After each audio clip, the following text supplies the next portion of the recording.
Okay, everybody, welcome to our first PTA meeting of the year.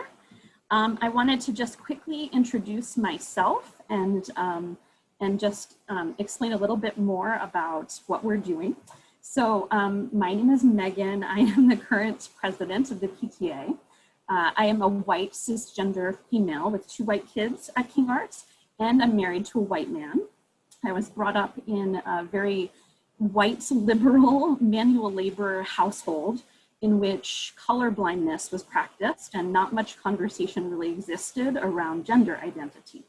I did not know until probably the last 5 years what a harmful impact the colorblindness and silencing has had on my relationships with folks whose identities were different from mine.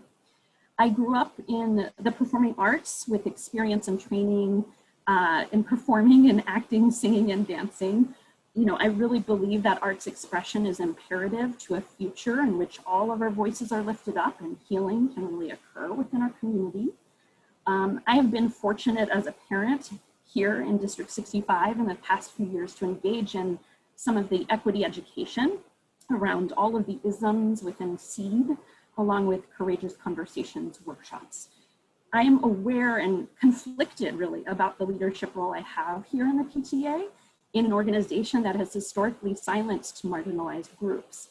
I'm interested in dismantling the white supremacist structure that has been in place and begin rebuilding what this will be for our whole community together.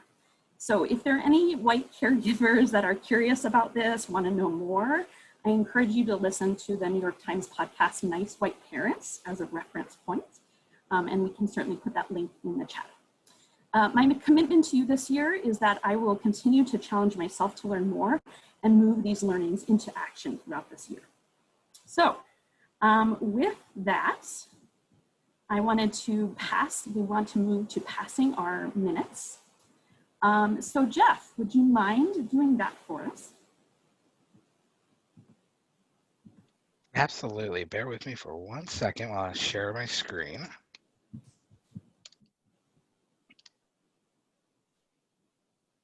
Okay, can everybody see it?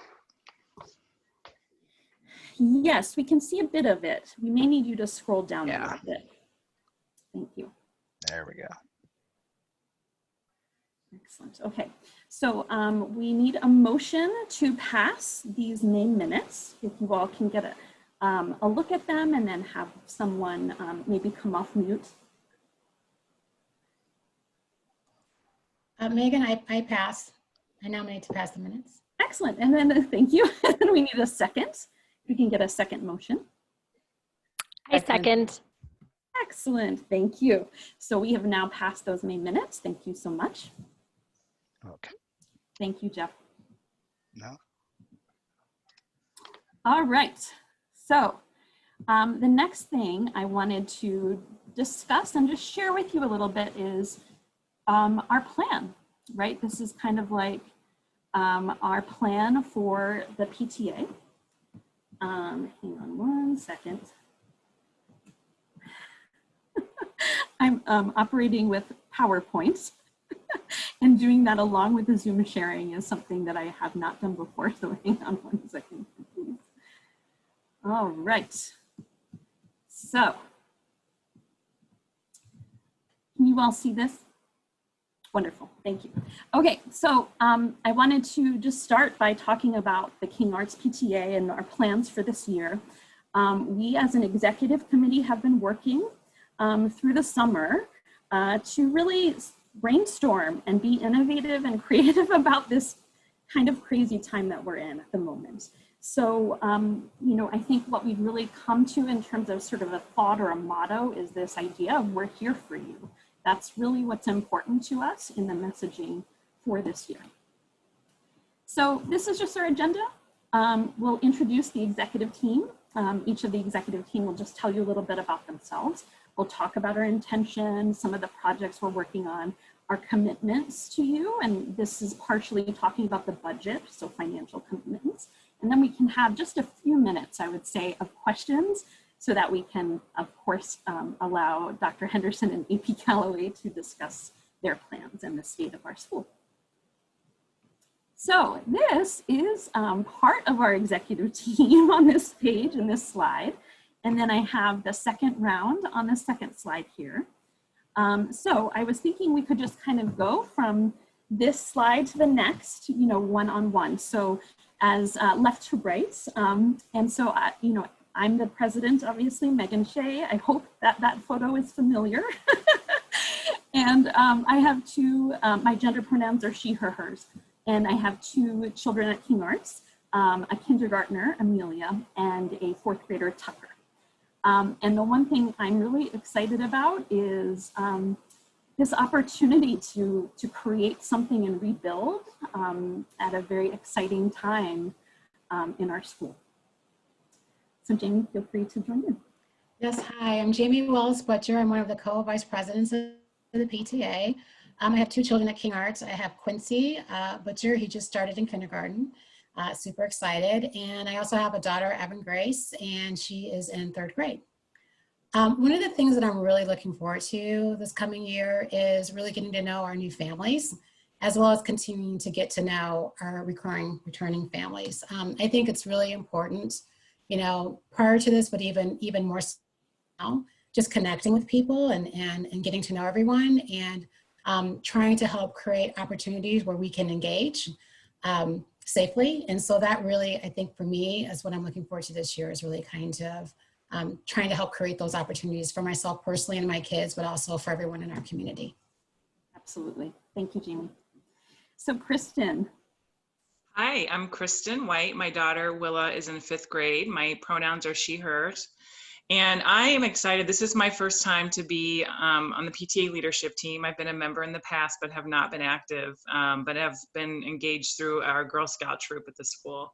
And I am just really excited to be a part of raising the awareness in our school for white parents about the achievement gap and the role that we play in creating an environment that is either empowering Black and Brown students and supporting setting the bar high for them, or is doing the opposite and really challenging us to show up in the school in a much more accountable and responsible and loving way for all of our students.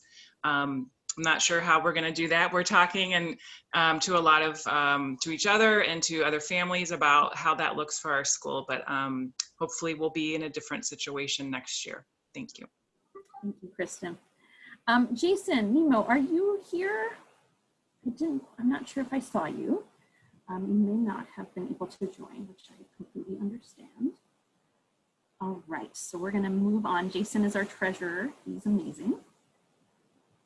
All right, so next, Matthew, would you mind sharing a little bit? Happy to do so. Hey everybody, my name is Matthew Pearson. I use he, him as my pronouns. I'm the VP of Branding and Marketing, which makes me sound kind of like a corporate sellout.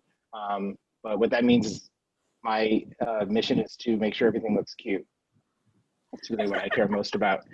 And there are way more important things in the world. I agree with everything that Megan and Kristen said, particularly about our role as white parents. I also think stuff looking cute is important, and clearly Dr. Henderson and A.P. Calloway do as well, because the newsletter is very cute. So really looking forward to this year and looking forward to more of that. Literally just got an invitation from Ms. Jacquez to help work on the website. The PTA has moved our website to the District 65 website, and we're really excited about that and really grateful to Dr. Henderson for approving that. And I also look forward in particular in that role to not only building out the PTA website, but any other parent groups who want presence on the school website. I am here to help you make that happen. Thank you. Thank you. Jeff. Hello, everyone. My name is Jeff Parker. My pronouns he, him. I have a daughter who is in 1st grade and a younger child who'll be at King Arts in a couple of years. You know, for this year, just really excited to see the engagement that we already have and grow that out so that we can have a successful year. Obviously, I don't think any of us on this call need to be told how unprecedented this situation is. But that's exactly why, the PTA is here, so that we can, better serve the parents, better serve the administrators and teachers. And I'm really excited to see how we all can come together for the kids, for the teachers, and make this year really successful, so that when we go back into the building, we're all ready for that and good to go. Thank you so much. Carrie, I'm not sure if you're here. I just wanted to check in case you are.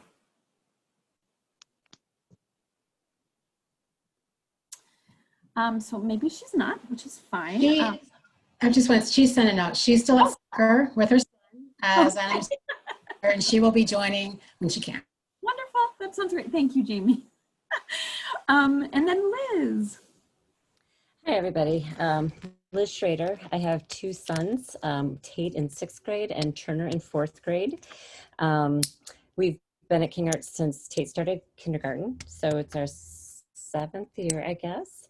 And I think I'm looking forward to just what the year brings, right? It's going to be such a different year, and it gives us an opportunity to change how we do things because we have to. And so it's kind of going to force us out of the norm and force us to think out of the box, which will give us a chance to grow in a lot of different ways, I think.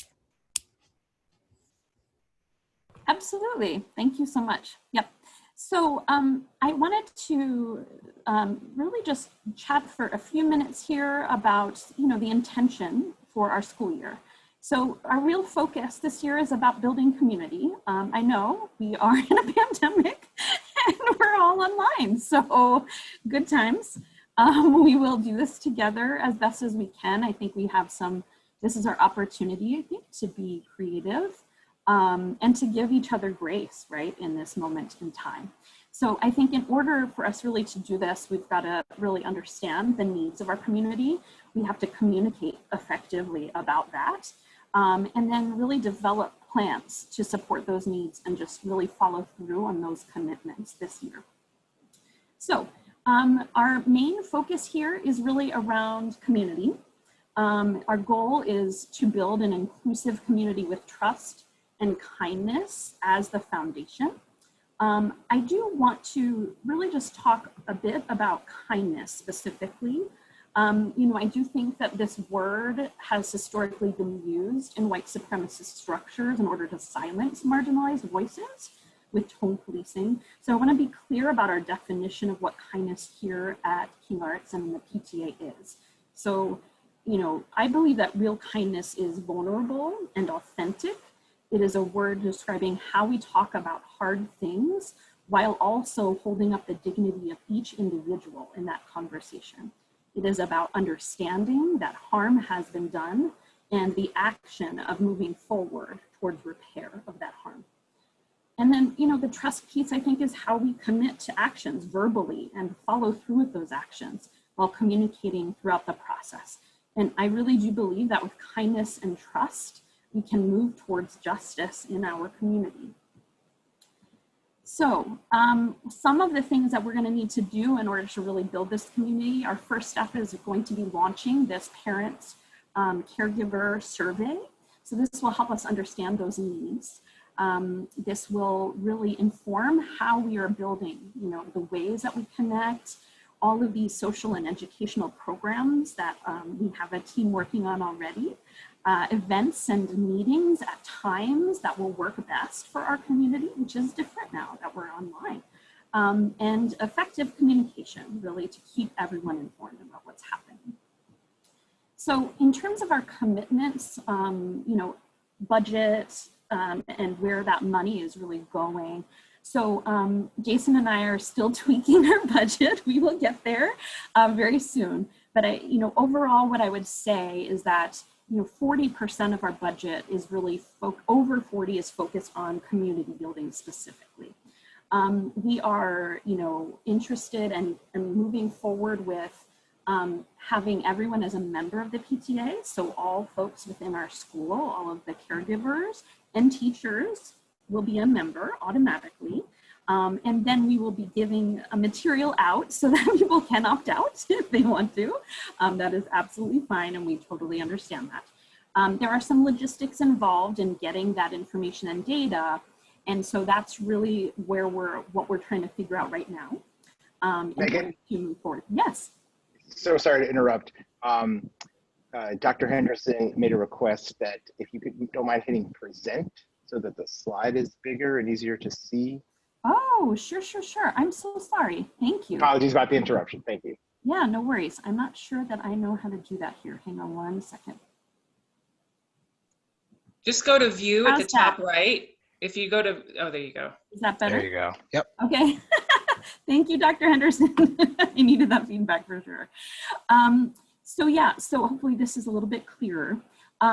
So, you know, part of our investment is in communication and easier ways that we can actually, you know, sort of move forward in connecting with each other. So one of those pieces is this A to Z Connect app. Some other schools have recommended that to us, and we've been doing some research on that.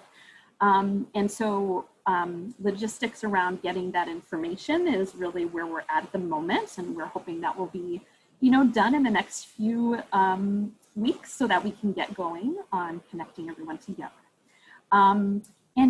Matthew is amazing, and he is building out our website in, you know, in partnership really with our administration, which is wonderful, on the actual District 65 website. So everything will be in one place. We don't have to have 42 places that everyone's looking for information. So hopefully this will help streamline everything as well and be a place where you can get anything you need instead of digging for it.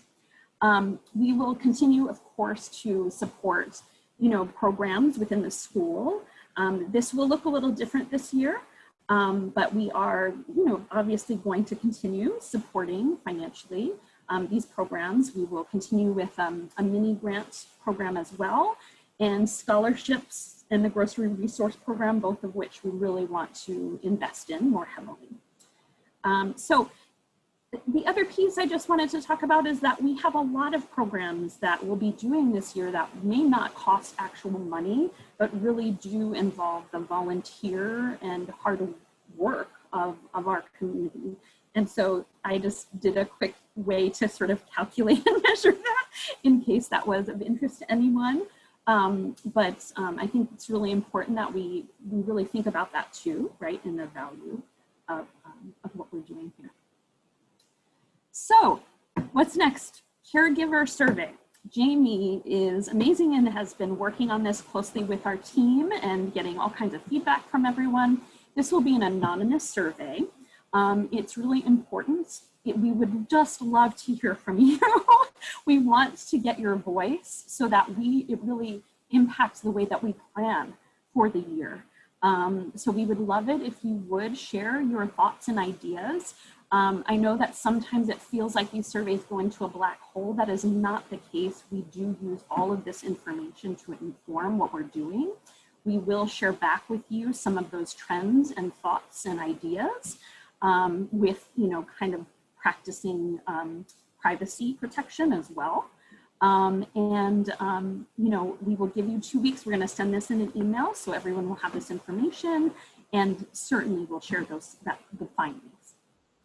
All right. I would just like to add to that too, that I think is really important is with that survey, we really did collectively reach out to a lot of volunteers within the PTA that have years to kind of help inform the types of questions that we're asking. Yeah. And we also reached out to FACE, so that's the Family and Engagement group, right, to get their feedback to make sure as we think about community, really does represent community, as well as our social workers as well. They had input into the surveys because we just want to make sure that, you know, we're being authentic in educational programming and services we can offer to the community.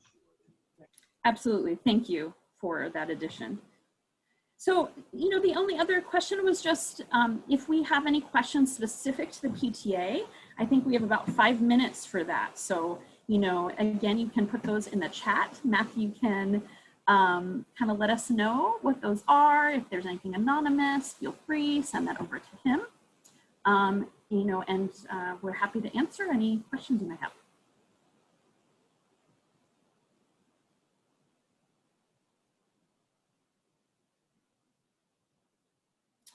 So I see just in the chat, we have just a few sort of questions around planning on engaging teachers and sharing the survey, and a suggestion that Mrs. Young, who's our liaison, will share them out. I think that's wonderful. We're absolutely open to that and would love that. I do have a question. It doesn't have to be anonymous according to the question asker. And let's see if we can guess who asked it. The question is, are we going to have mini grants for teachers? Yes. So we will have that program. We are shifting the allocation of money a little bit, but just more, I would say, where we're looking at having a little bit of a budget for every different aged group of grades, and then also in the middle school, so that each group, like, we're gonna do a little bit of budget for the special ed program. We're gonna do a budget for science, for math. So there will be a little bit in that, and then an opportunity for grants as well. Megan, there's a public question in there. If you, oh, sorry. Go I ahead. was just going to Go say ahead. the emphasis being that, yes, you know, obviously supporting individual teachers and their grants, mini grants, but also the academics, the curriculum too, and our special education services as well. Yes, thank you, Jamie. And then I know Adila asked about incorporating student voice as you think of programs and efforts. So this is something we've talked about a lot, right? In terms of different kinds of clubs or programs we might have in a school. Dr. Henderson and I, you know, we've been talking a lot about how this will work. I think the student voice is incredibly important. We would love to continue to have that kind of voice as well in terms of PTA programming. And that's something I think we can definitely think about how we might do that as well. The survey that we've been working on has been a little bit more focused on caregivers and teachers, but that's a really good point as well, Adila. So we can definitely think about that. Thank you. Anything else?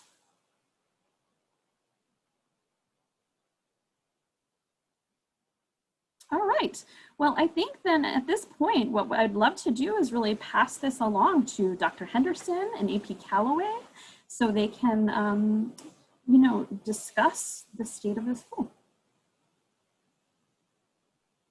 Thank you so much for that, the passing of the baton. And I'm just appreciative for the opportunity to kind of get us engaged in thinking about what this school year looks like and how planning and problem solving will look this school year as we navigate many of the unknowns. I am going to do a screen share and present our presentation and get us started here.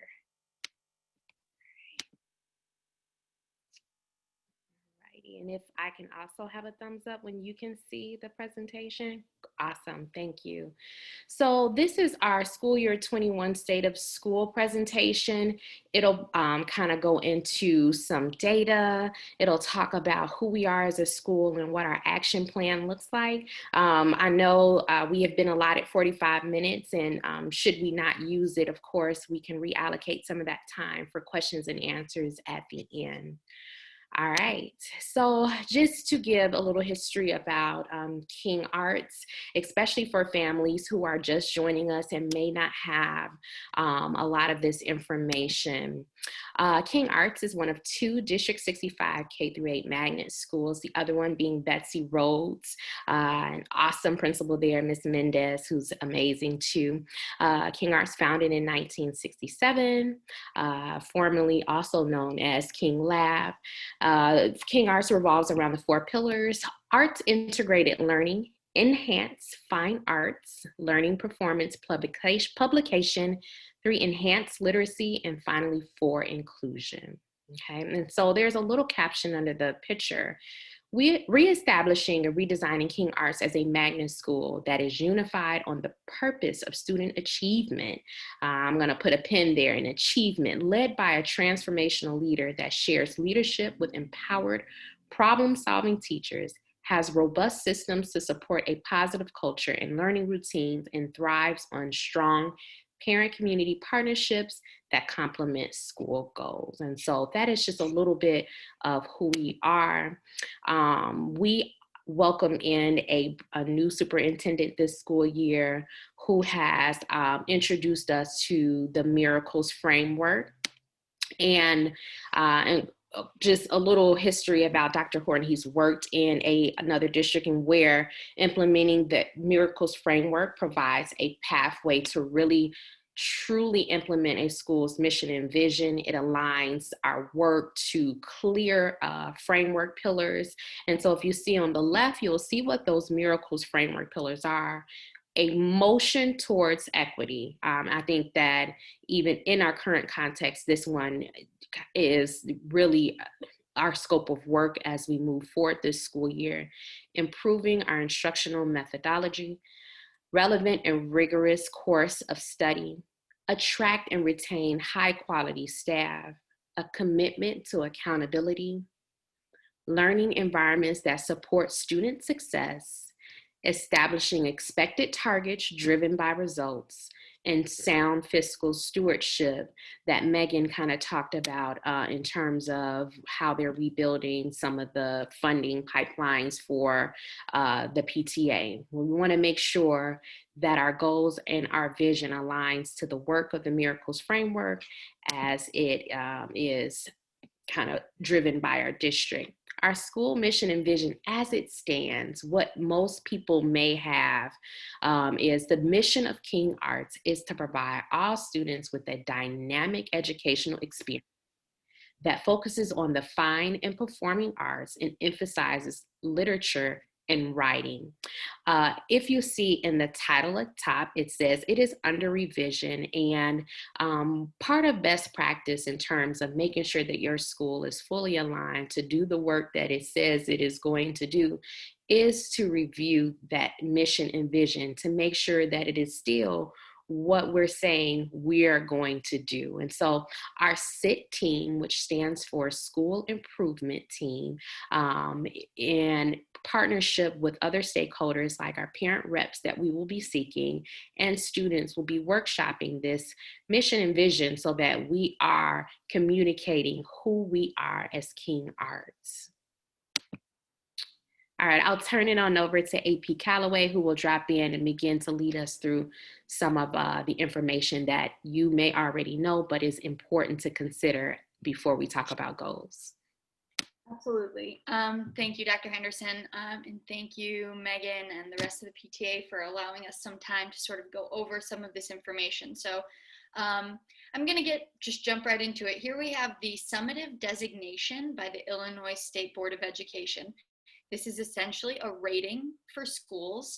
And so there's 4 possible ratings that a school can get per ISBE. Those 4 ratings are exemplary, commendable, targeted, or comprehensive. Currently, King is sitting at the rating of commendable, which when we were talking over yesterday, we sort of figured is sort of like a B or C, you know, like if we were grading it, it's at a B or C rate. On the right of that, you'll see that what calculations go into the rating. These are the calculations that we as administrators begin to look at and start to pinpoint and target, okay, how do we move up to exemplary? So these are the components that go into each rating.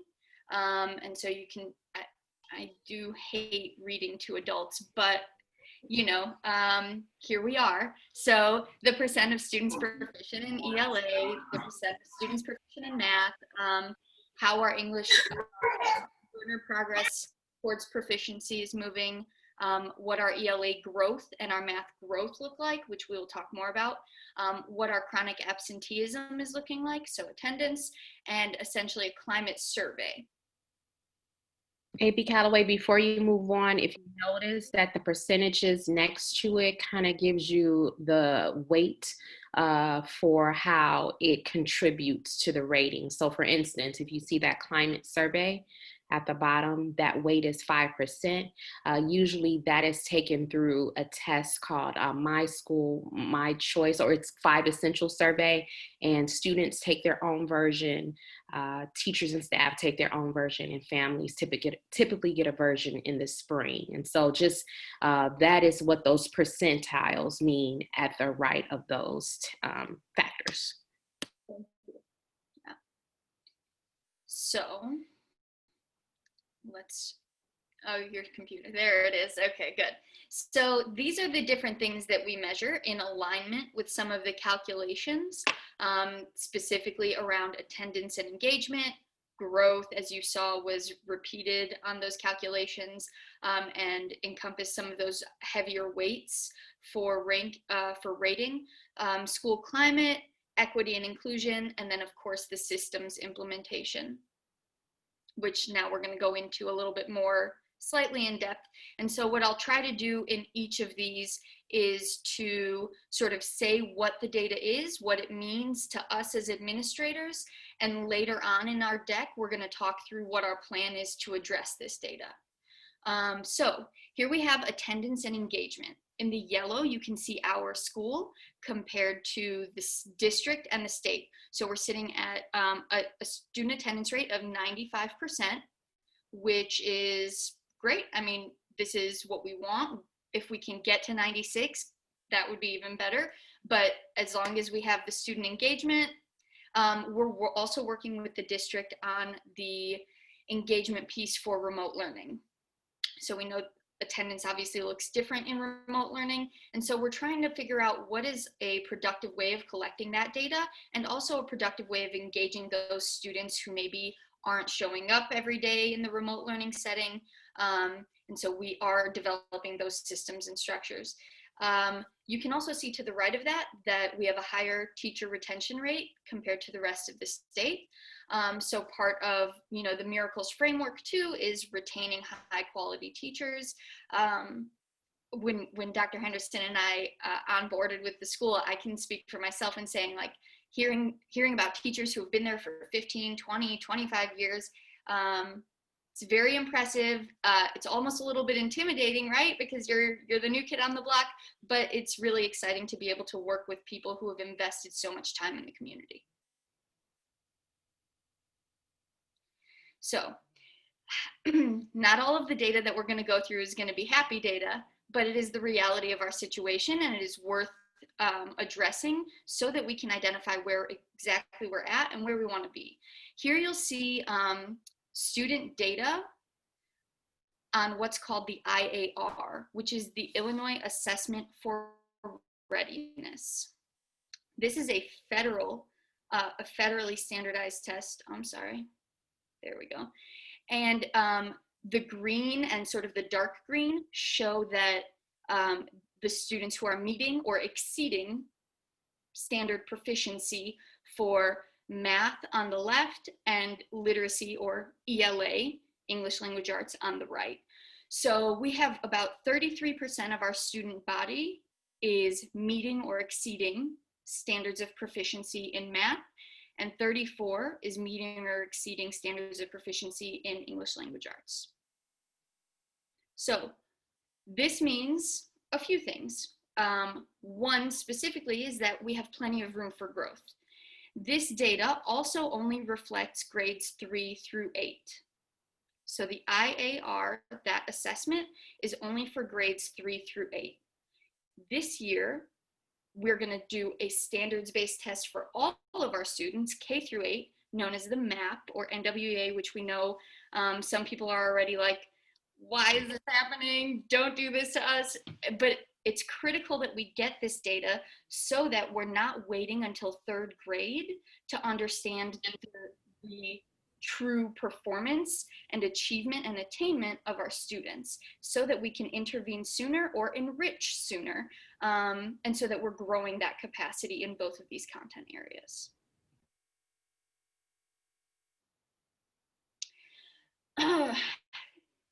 Here we go, guys. Everybody hold on tight. So the equity piece. Here we have essentially the achievement gap. You'll see is really highlighted in this data specifically. What you're looking at is the percentage of students who are meeting or exceeding standards of proficiency. So 7% of our Black student population is currently meeting or exceeding standard proficiency on the IAR, on that test, compared to 58% of our white population. And then you'll see that same comparison for math. You'll see the disparity in these blocks. Thank you, Dr. Henderson, for highlighting that. The disparity in this achievement is greater when compared to that of the district and significantly greater than that of the state. So what this means for us is we have quite a bit of work to do, and we recognize that, but we're very committed to changing this narrative. This is not the way we want King to be reflected. And a teacher told me this yesterday, actually, Miss Young, I'm sorry, Miss Young, I didn't mean to call you out. She said, Calloway, I knew better, so I did better. And now I know better, so I'm gonna do better. And so I think that that speaks to the commitment of the staff just in general. When I was talking to Miss Young, it wasn't regarding this context, but she just said something that really resonated with me. So this is, when we speak about equity, this is one of our target goals in terms of bridging that gap. When we speak to inclusion, you can see the makeup of our students with IEPs. On the left, you have a blue chart, and this identifies that 14% of our student population currently has an IEP.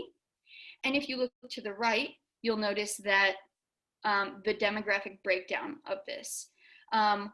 Basically, what this tells us as administrators is that our Black student population is over-identified for IEPs. IEP means Individualized Educational Plan. It's used synonymously with special education. And so this is sort of the demographic breakdown of that.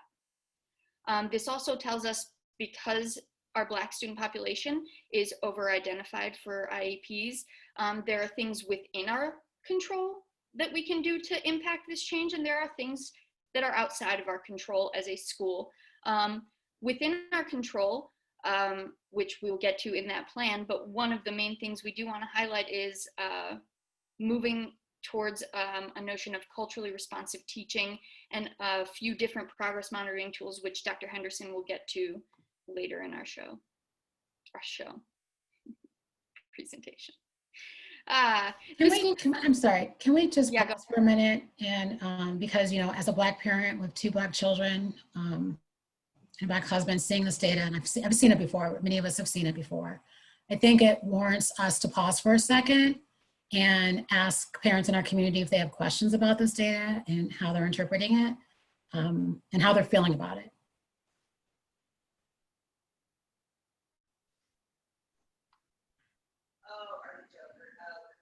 I do have one question on the IEP and the Black population overrepresentation.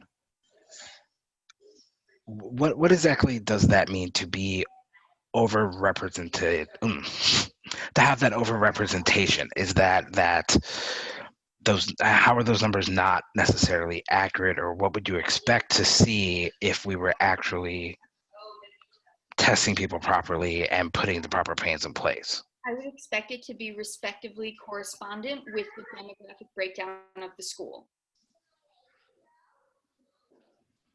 And so if 14% of our population is students with IEPs, I would expect potentially half of that to be Black students, but I would expect the other half of that to be white students, and that's also not what it is either.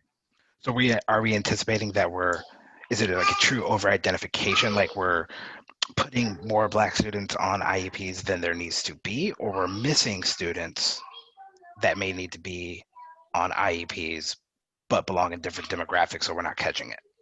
Or do we not know yet?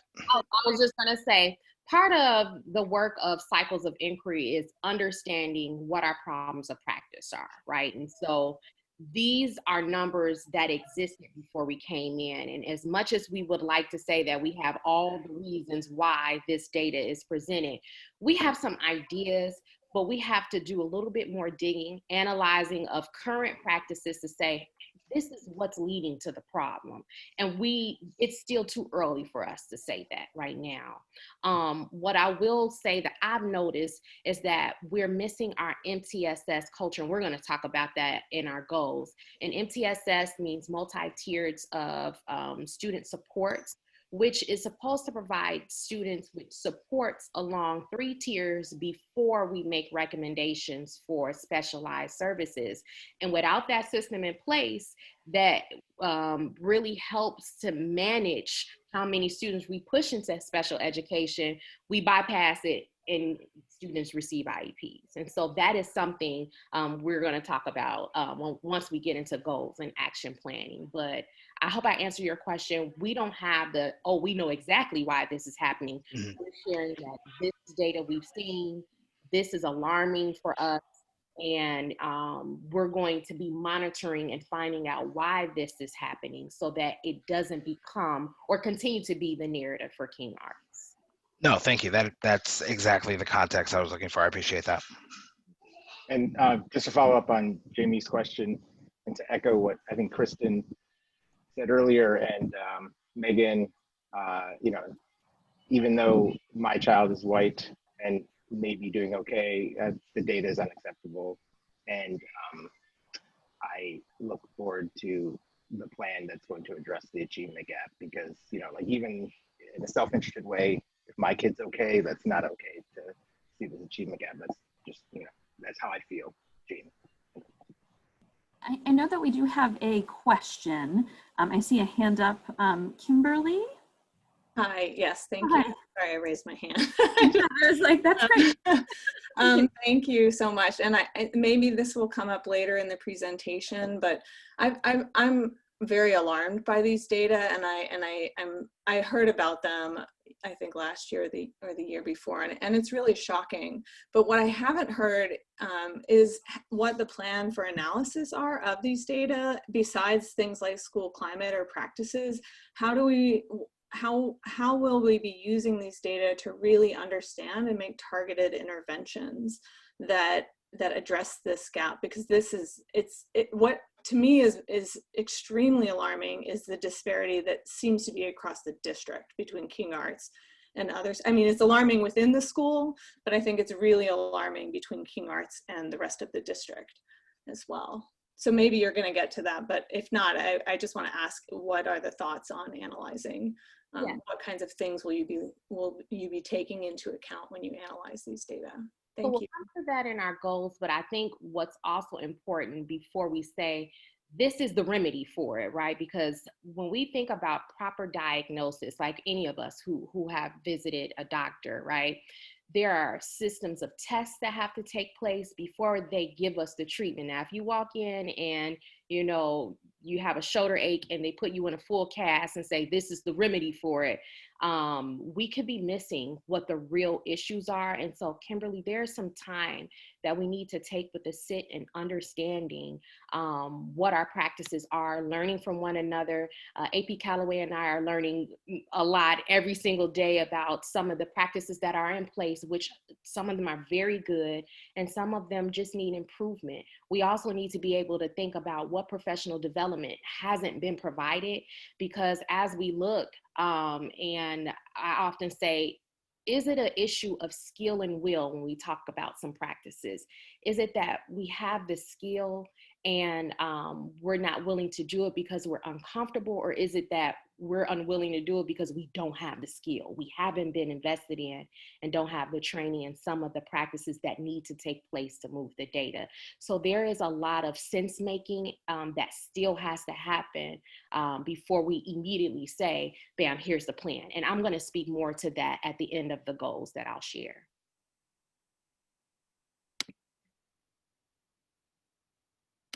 I think it's also worth mentioning that part of our goals are to create a sort of a data craving culture within the staff. And so a staff that relies on the data to inform their teaching and learning cycle in ways that aligns with the data that you're seeing, right?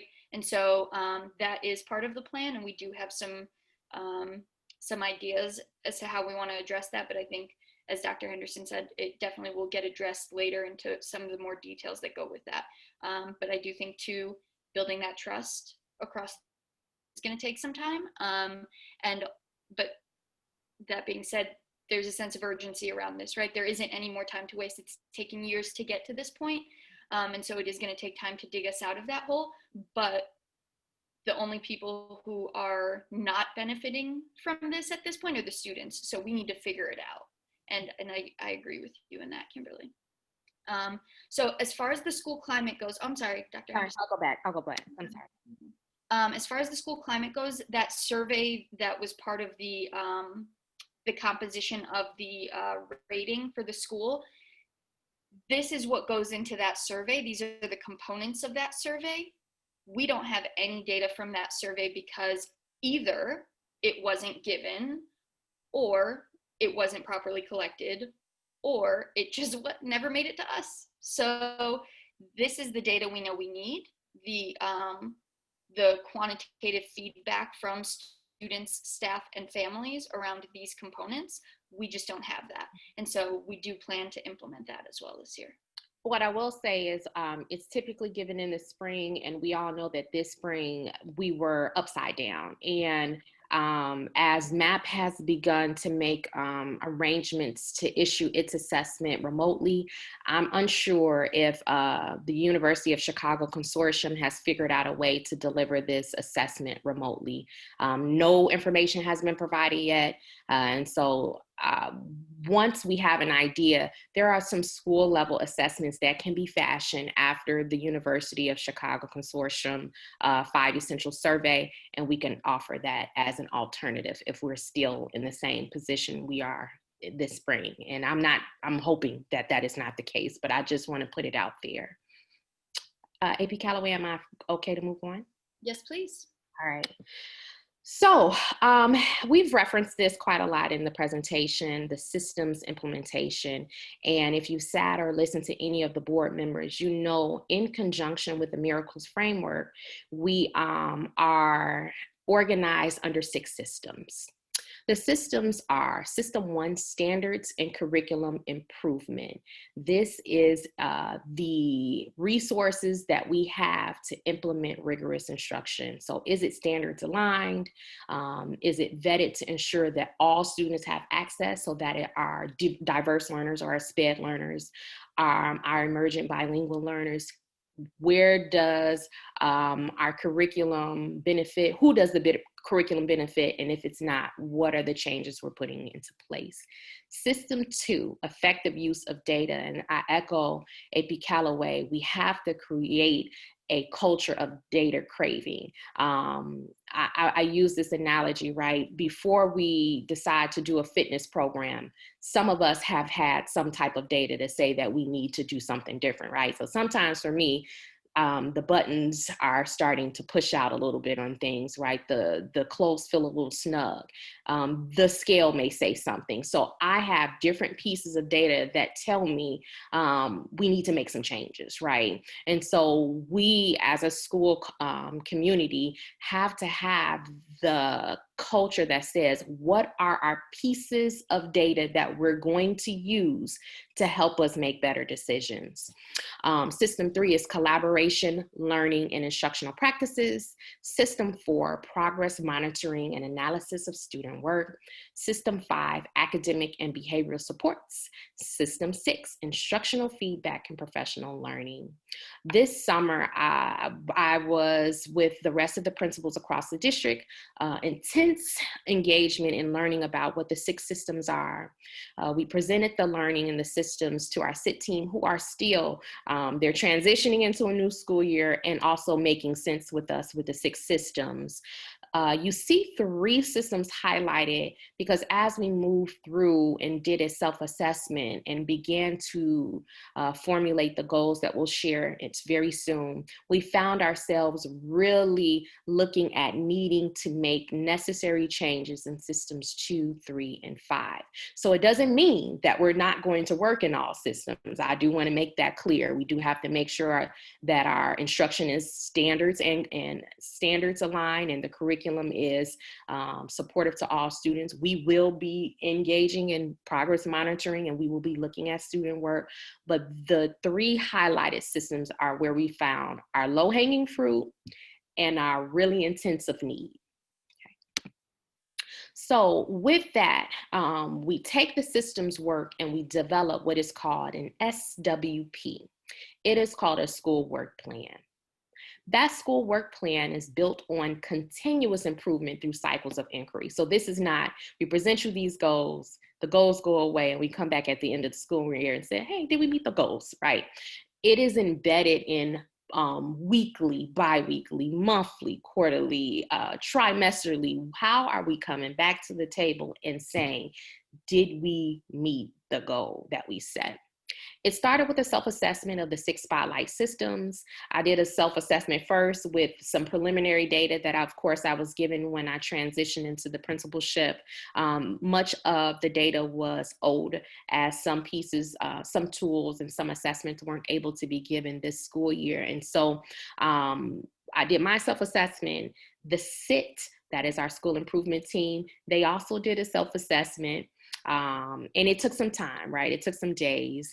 And with the SIT, we identified goals that will lead to more rapid student outcomes and will help us develop an action plan that identifies strategic practice changes and systems to develop for school-wide improvement. We identified 3 goals, and it's important to remember that the more goals you set, the harder it is sometimes to manage and ensure that you meet those goals. And it's also important to keep in mind the current context that we're in. And so understanding that we're in a environment of learning how to think outside our norm, our box, right? And so what has been custom and what has been normal for us won't work in this current situation. And so we are working to not only identify what our strategic practice changes are, but how do they work in the remote learning setting? So we got a task in front of us. While the school work plan is developed every year, so every year the SIT comes to the table and say, is this plan something that we're moving forward with? Do we need to change something? It is important to keep in mind that the undertaking of some of our goals requires longer than a year. When we talk about really closing that achievement gap, and I'm not talking about waving some type of magical wand and say, voila, we did it. Like, it has to be systemic change, which means year after year after year, you see the results. It's not, we see quick results and then we're back in the same place, right? So in order to have that type of systemic change, there has to be foundational shifts, right? There, some roots have to be uprooted and say, this ain't working anymore. We need to change a program completely. And so it's going to be uncomfortable at times. It's going to force us to look in the mirror, myself all the time as a leader, but it's also going to force us to hold ourselves accountable to the plan, to the goals that we are presenting here today.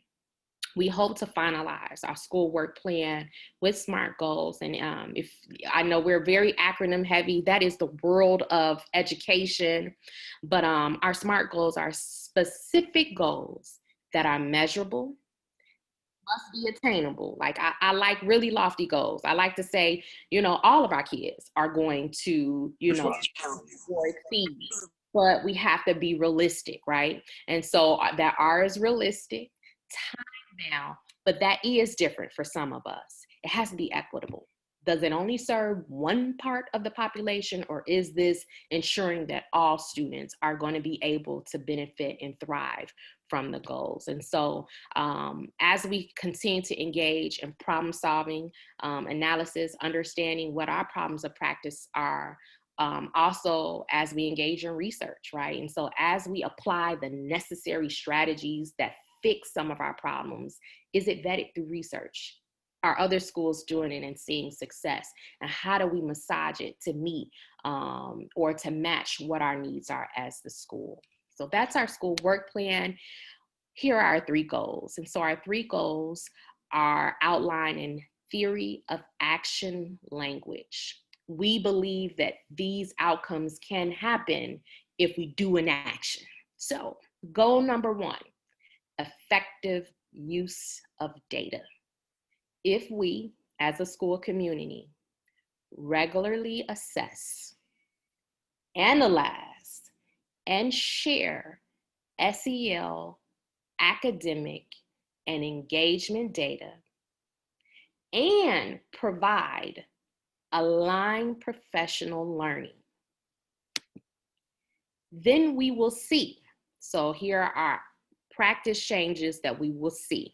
Most to all teams using data to inform instructional decisions. Improve student outcomes on MAP, that's that test that AP Calloway mentioned earlier, and other standardized assessments. And then we'll also see increased student engagement. That will lead to our units and lessons being standards and mastery aligned. And so we'll see later down the line this conversation around grade shift. Like, is it that they just did the work, or did they know what they were doing when they did the work?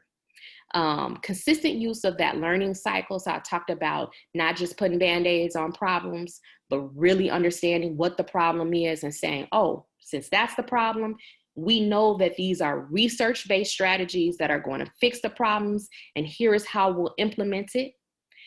We will close the achievement gap at King Arts. So if you remember from that last slide, I talk about goals being specific, measurable, attainable, realistic, and time-bound.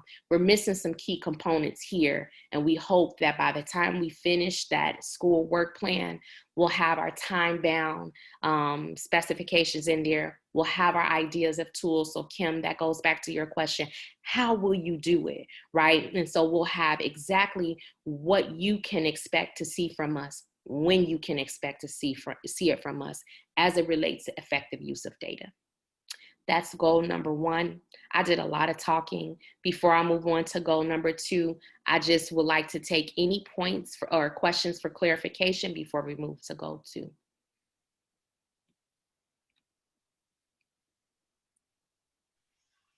I do think that Sarah's question from a little earlier does relate to this in some ways.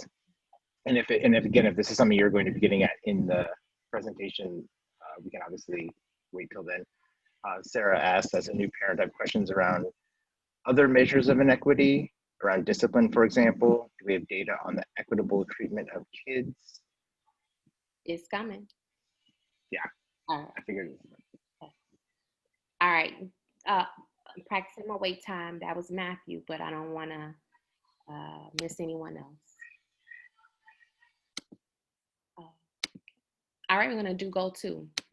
Goal 2 is high quality communication and collaboration. And so as I did my 30 and 60-day entry plan, this issue came up in multiple stakeholder groups. Communication and collaboration, there seemed to be a breakdown between families in the school as well as throughout the school.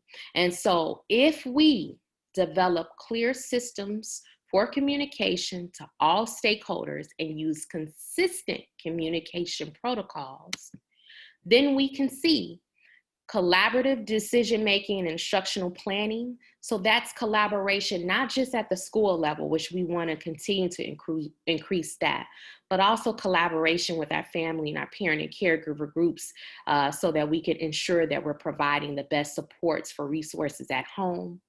Communication protocols will also be used by stakeholders with consistency, confidence, and fidelity. If we're saying we're going to communicate on a weekly basis, we should be doing that on a weekly basis. If we're requesting certain types of communication to be done in a timely fashion, that's going to be the goal, and we need to make sure we're monitoring our ability to deliver that. When we see this, this will lead to increased engagement, right? And so for our students, our families are our cheerleaders, right? You know, if my messaging at home is, you know, my daughter's name is Nina. Nina, you can do this. I know that your teacher, you know, believes in you. We've talked, we've planned together. That increases that student's self-efficacy, right? But if we don't have that partnership, and kids know, like they can pick up on it, that makes them check out, right? And so we have to make sure that we're growing our collaboration, we're growing our communication so that our students are able to thrive, and we're advocating for the best interventions that are aligned to our student needs. That is goal number 2. It seems like the goal number 2 is low-hanging fruit because it's like, oh, communication, but you don't understand. Effective communication can change the tide of a school. So we as a SIT team really believe that this was an important goal to tackle this school year. Before I move on to goal number 3, any questions or points for clarity? Because number 3 is the doozy. Yeah, just as, I think confirmation. So thank you, first of all, for listening to your team and listening to parents, caregivers about the communication piece, because it is super critical. And I will say, even as, you know, sitting in multiple parent groups within King Arts, streamlining it as well as we're inundated with information. It's like, we need to know, we need to have information, but we need to have the right information and the critical pieces to juggle it all. It's like a little bit overwhelming right now. And I think just without the pandemic would be overwhelming. So thank you for that acknowledgement. And thank you that it really involves all stakeholders, communication happening among all of the groups, right? I think is important, and students. Thank you, Jamie. Jessica asks if you could touch on some ideas for more effective communication to families.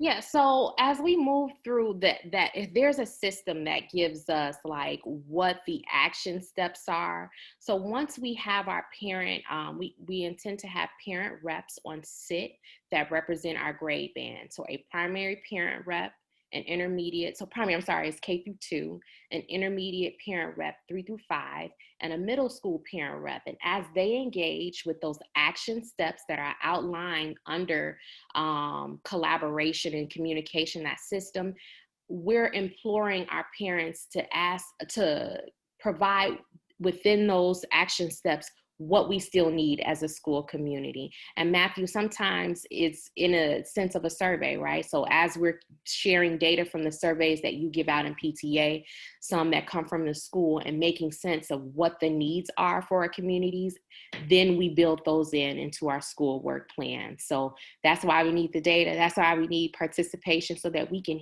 hear the voice of what we need. And so that's coming back. Thank you. All right, goal 3. This is, to me, the most intense goal because it covers quite a bit. And so goal 3 is progress monitoring for academic and behavioral support, okay? And so this is where MTSS is critical. First, we must develop the MTSS culture and process by establishing and developing an MTSS team with consistent routines and protocols. I have to stop because there is a lot here on this slide. An MTSS team is comprised of your school administrators, your clinicians, so our social workers, our psychologists, our teachers, and we sit as a team to make sense of key levers for academic and behavior data. We make sense of our tiered support. So tier 1 is access for all. As a teacher, as a clinician, what does the tier 1 culture look like? When I plan and I say, I am going to deliver this instruction, how do I make sure that all students will benefit from it? When we move to tier 2, those are students who require just a little bit of support. And that's after we've noticed that they did not respond well to the tier 1 environment. So I provided this math lesson. only 20% of my students pass. Is it a teacher concern? Do I need to look at student work and see, did I mess up? Are my students missing a foundational piece of knowledge in order to tackle this content? There's a lot of sense making that has to be done. And so without the team, it's not happening, right? So that first piece is developing the culture and the process through developing the team.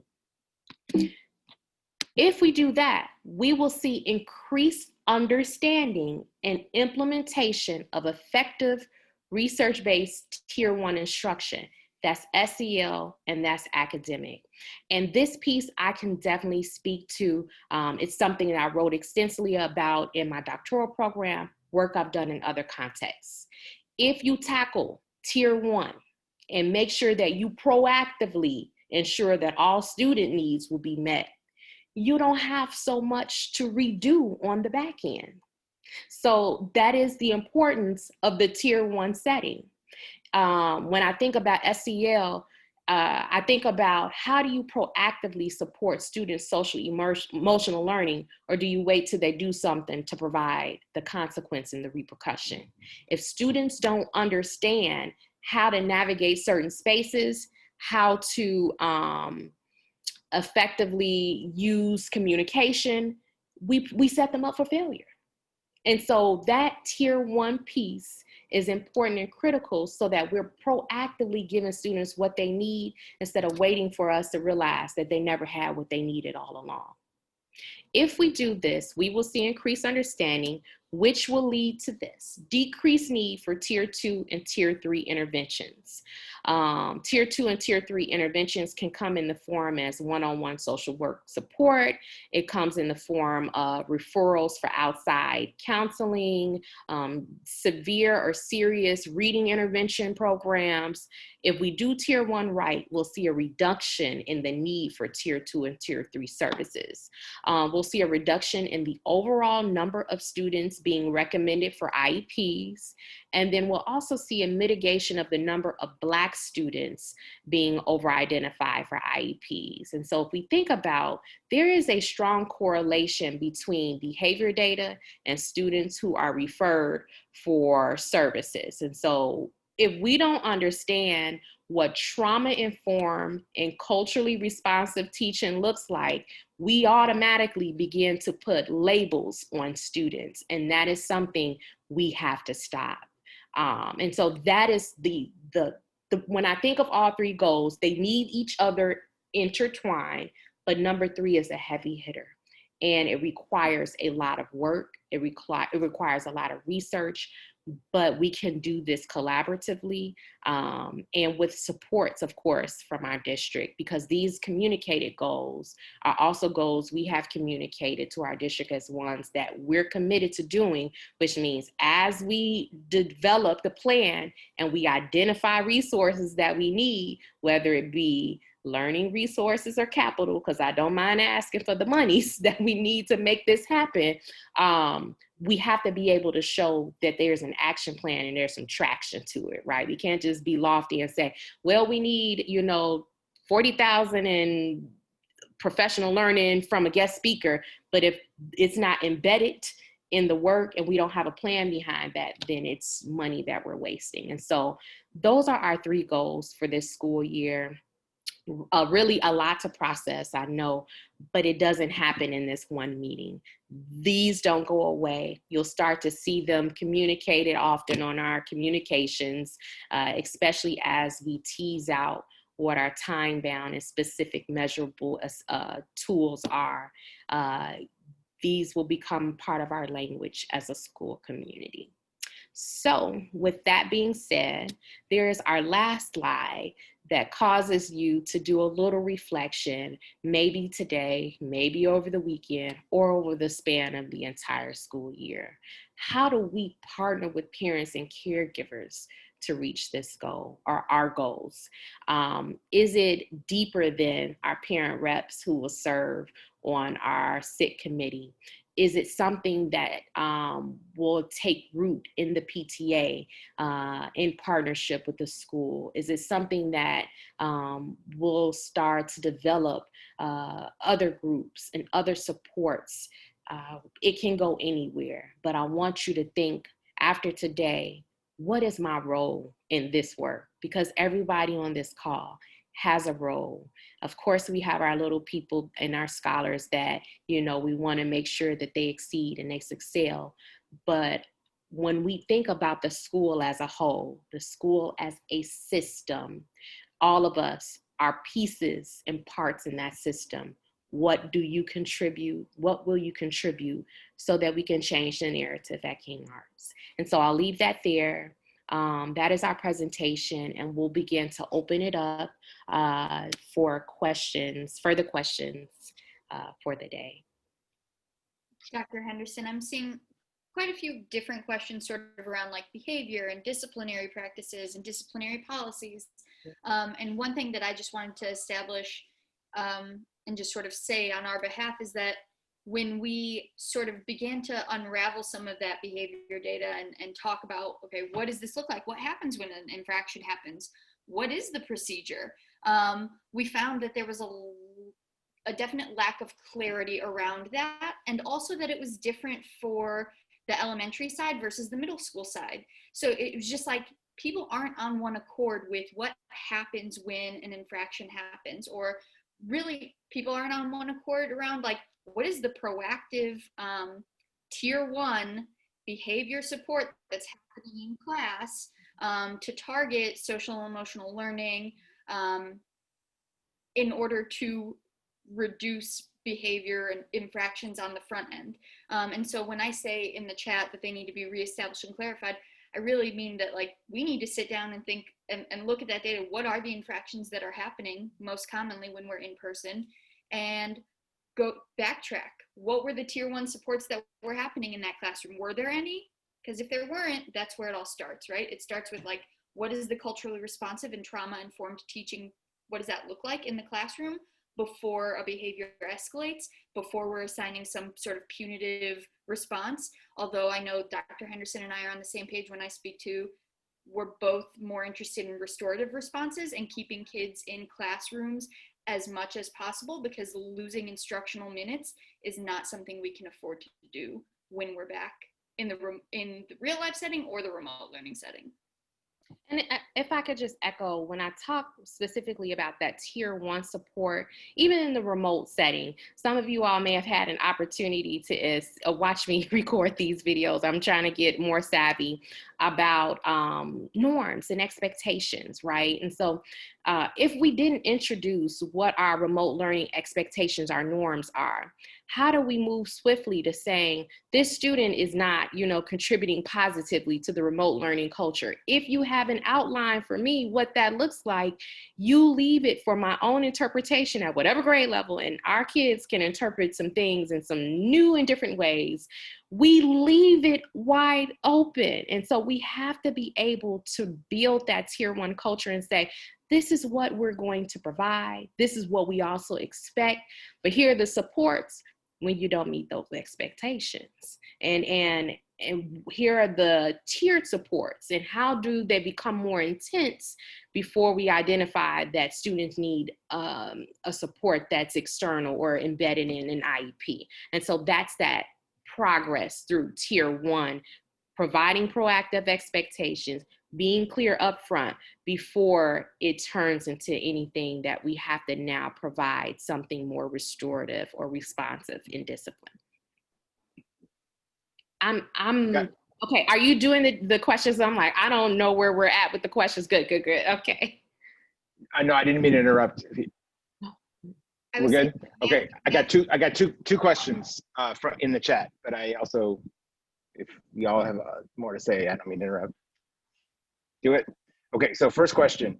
How much flexibility does the school have for allocating resources in ways that support the school's goals versus adhering to state and federal guidelines? And then the summary sentence is, what are we working with? Yeah. So we actually, I just had a meeting with our DEC leaders yesterday, and there are 3 budget meetings that take place with the budget committee. And so as we are currently situated in the remote learning space, resources that have been used and funneled in different directions may not be needed in those areas. And so sitting with our SIT, looking at our goals and identifying what the school's needs are, the hope is that we're allocating the funds to meet those goals, right? And so, of course, historically, we've used funds, of course, in grade level, like dissemination. So a grade level will receive it, but once that grade level receives the money, is that being used to contribute to the goals? And those are constant questions we'll ask our SIT team members, our grade level leads. How do we ensure as a school community that our resources are now realigned to our goals and our school work plan? And Matt, if you know anything about other districts, especially CPS, that is the goal of the CIWP, the work plan for them.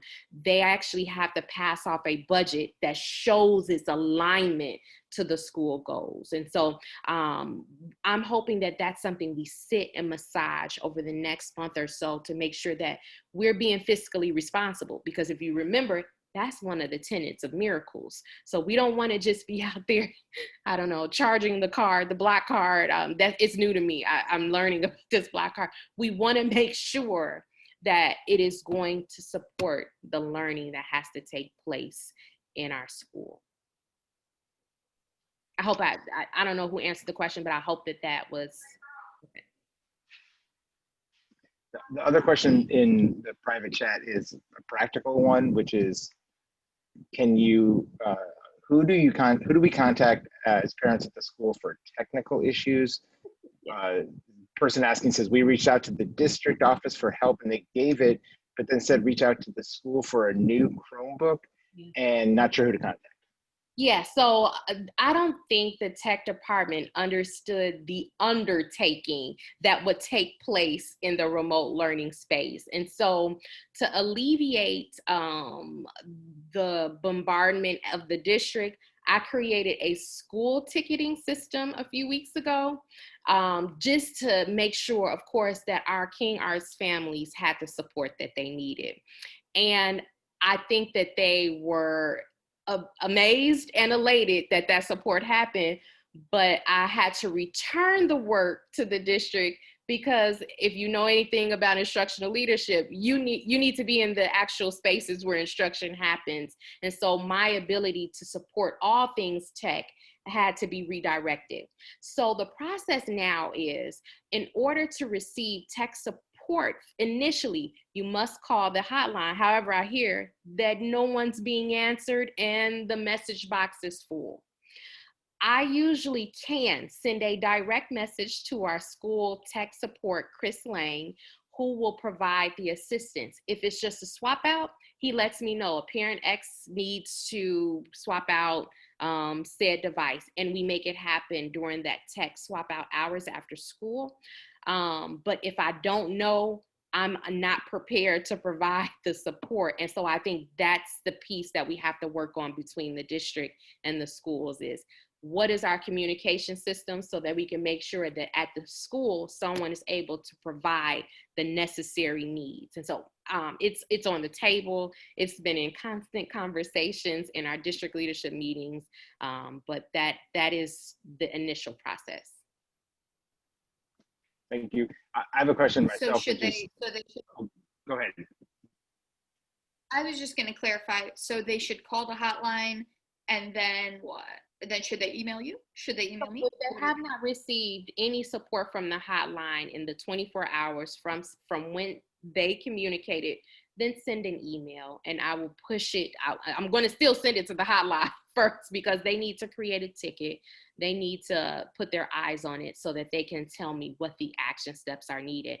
If it's tech support like logging in or downloading apps, that is usually provided over the phone, or I think they're also setting up Google Hangouts to kind of walk families through that. So they are providing that. I think at the school level, we're just making sure that you have the right pieces. So you swap out a charger. Here's a box full of chargers. What device do you have? Here's the charger. You need to give me your old iPad. Here's the new iPad. We have that ability to do. We just need to know when to do it. So that's, yeah. And the question I had, this is obviously a big question. You asked us to think about what we can do. And so, I mean, my question is just if there's anything specific that you think we can do as parents, as well-resourced parents, or parents whose kids are on the good side of this achievement gap, anything that we can do to advocate for kids and make a more equitable school? Yes. So I'm a firm believer in networking. So networking and partnerships, if you're aware of programs and community resources that can help and support. Some of our families sit on boards in different spaces and places, and it doesn't always equate to monetary resource, right? Parent education is important to me. Matthew, as a parent of a daughter who has an IEP, I had to do some learning, honestly, to understand and how to provide the best supports from our child in partnership with the school.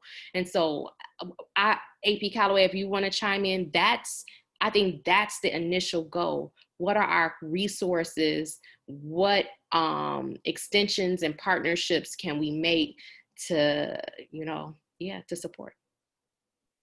Yeah, I'd agree. I'd say initially that's sort of where we're at as we're coming into this year. A lot of like the networking piece, parent education piece, parent outreach piece, that would really, I think, help. And I think as we move through the year, more will, unveil itself, and we'll be able to really identify different ways that we can adjust that partnership or leverage you guys or leverage the parent support for that. I was just going to add to that too. And again, this is a natural plug, and I know we only have a few minutes left, but that engagement survey that we talked about earlier, the engagement survey has specific areas that will really help the parent community self-identify what our needs are. These needs are beyond, no offense to pancake breakfast, it's beyond those kinds of things, folks. It's really about what are the educational programming that we need for our students, that we need for ourselves, right, to help push this needle forward. It's about the resources and services that are available, whether it's, King Arts is providing it, or we're connecting with people within our community to help provide those services for us. There's many, Evanston and Skokie is rich with a lot of programs and services out there. It's, hey, do you know what they are? Making those connections and helping to bring them in. But we also want to be thoughtful for that. And so that goes back to the whole hoarding aspect, right? We've got a district with tens of thousands of students. So we want to make sure that what we're trying to allocate and support at King Arts is really representative of what our families, what our teachers, right, what our staff needs. So filling out that survey is going to give us a compass. We're going to get our 5 essentials data, at least for the parents. I don't know if the students made the threshold, their survey, or the staff did, but I do know that the parents made our threshold, so getting that information and data will really be helpful for us. We've been sharing with our school the information you guys have been doing. It's really informed. We have a Dr. Henderson here in place. We have an AP Calloway here in place. If you think about how you fill out those surveys, and you look at the individuals you saw today, it's very representative of the feedback that we all shared. We've heard a lot of plans, and again, I pressed on this as a Black parent. We've heard and seen this data for quite some time, okay? At our school, you can look and see the report cards of other schools and what's happening. This gap is real. This gap is widening. We've heard of plans, and so really it's about the action behind it. I think today was one of the first times in quite some time I've actually heard a distilled and clear plan that I think is achievable if we can follow it, because it's not overwhelming. It's 3 specific areas that all go hand in hand. And so as a parent group, and I'm saying this, I'm looking, you guys can't see this, I'm looking at Dr. Henderson, maybe Calloway, is that we would love, at each trimester, we come back and get a update, right? Self-grade, accountability on how we're achieving against those, because we've got a lot of parents, and I see them on the screen, that have stayed to support this community. And we cannot continue to wait. It's gonna take time. This is not gonna happen overnight. I'm the first to say, I know this can't happen in a year, but we do need to see and hear and feel a self-report of how we're all included, how we all are working towards this plan. We cannot lose more time. Our kids cannot wait. Jamie, that was absolutely amazing. I appreciate your leadership in that and your transparency and your vulnerability. I thank you. I've been looking at the chat just even for you all trusting our leadership. We know that this is a task and we got to do it. That's just it. We have to. There's no other way around that. And so I'm just grateful. I'm grateful for the opportunity. We need you. We need you. And yes, thank you. Thank you. Thank you all so much. I really, really appreciate this meeting, all that you've shared. I'm so grateful for the words you spoke, Jamie, as well. I think you really clarified that for many of us. So thank you so much. I believe we are at the end of our time here. Thank you all for joining us. We will be in touch with that parent survey coming out, and we're going to share this recording with our community as well. And just really grateful and looking forward to moving the needle as is absolutely necessary for our scholars. Thank you. Have a wonderful rest of the day.